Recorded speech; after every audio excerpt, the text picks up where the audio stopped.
In this video, I will go through section 7.4 and 7.5 in class practice. You should have this with you at this point, and you should be going over it as I go over it. The first problem is the square root of 225. Anytime we have a square root, we want to look for square numbers, and initially 25 should come to mind. Whenever I do 225 divided by 25, I get 9, so I can break this into 25 times 9. Now, whenever I continue this problem and I take the square root of 25, I get 5. And when I take the square root of 9, I get 3. So in turn, 5 times 3 is 15, and that should be our solution. You can always double check this in a calculator. Plugging in this value, you should get 15. Problem number 2. The difference on this one is the plus and minus. It's just going to stay with our answer. So when we do the square root of 169, we get 13, and that plus or minus just comes down for our solution. The next one, we want to take this step by step.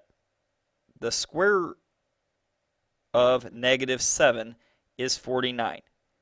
This negative is still with it, so we still have a square root of negative 49. Remember, anytime we have a negative, we pull that negative out, and it comes out as an I.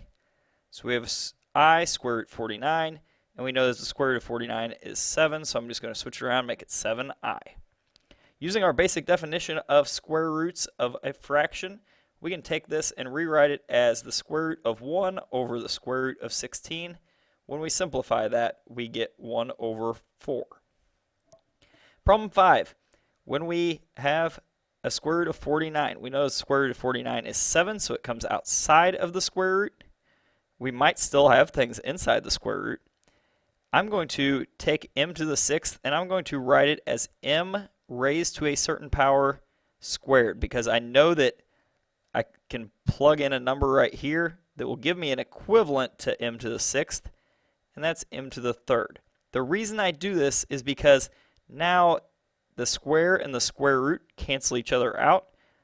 M to the 3rd comes outside of the square root, and I'm left with 7m to the 3rd. When it comes to cube roots, we again look for numbers that are being raised to the 3rd power. So I have 3 to the 3rd is 27.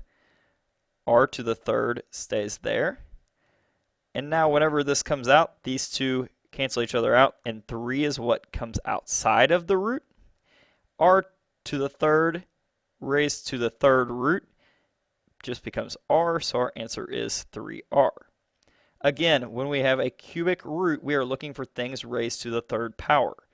5 to the 3rd power is 125, and on the calculator you're just going to have to mess with this a little bit and see what numbers you can come out, or you can make a factor tree and just keep factoring it down and then rewrite it as 5 to the 3rd.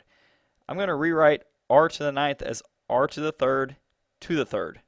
The reason being is because I know that a cubic root of a cube will cancel each other out.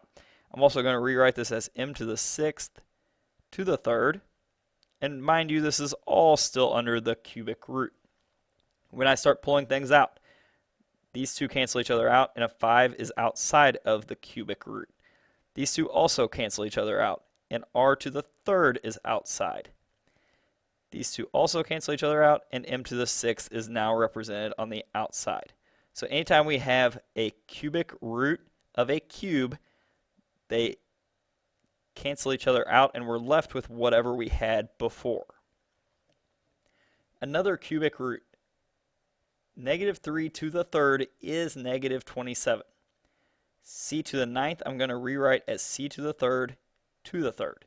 And B to the 12th I'm going to rewrite as B to the 4th to the 3rd. And these are all under the cubic root. From here we can start simplifying.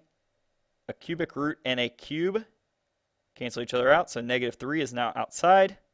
These two also cancel each other out. A c to the 3rd is on the outside. And these two, when we take b to the 4th raised to the 3rd, it comes outside, and we are left with this as our solution. We have 4 more problems to go here. We're going to start working with other roots here. So we have the 4th root. So we're going to take 32 and we're going to try to break it up. When I make a factor tree of 32, I end up with 2 times 2 times 2 times 2. This is 2 to the 5th. I'm just going to take that and keep that there for right now. X to the 5th. Remember, we want things that are raised to the 4th. So I'm going to rewrite this as x to the 4th times x. It's the exact same thing.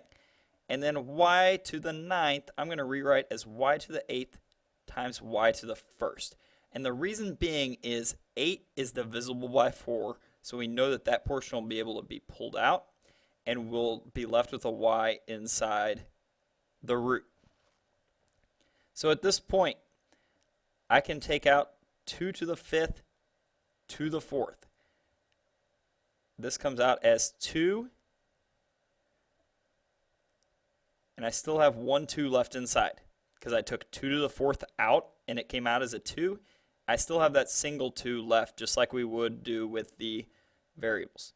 This x to the 4th comes out as an x because these two go away. The second x is still inside. Y to the 8th to the 4th comes out as a y squared. It's been accounted for. And the second y is still left inside. The last thing you'll want to do on this is you'll want to check to make sure that none of these exponents inside are greater than our root. And in this case, all of them are 1, which is less than 4, so we know that we've done it correctly. When doing a fifth root, we are looking for things to the 5th, so plugging items into your calculator, you'll see that negative 2 raised to the 5th is negative 32.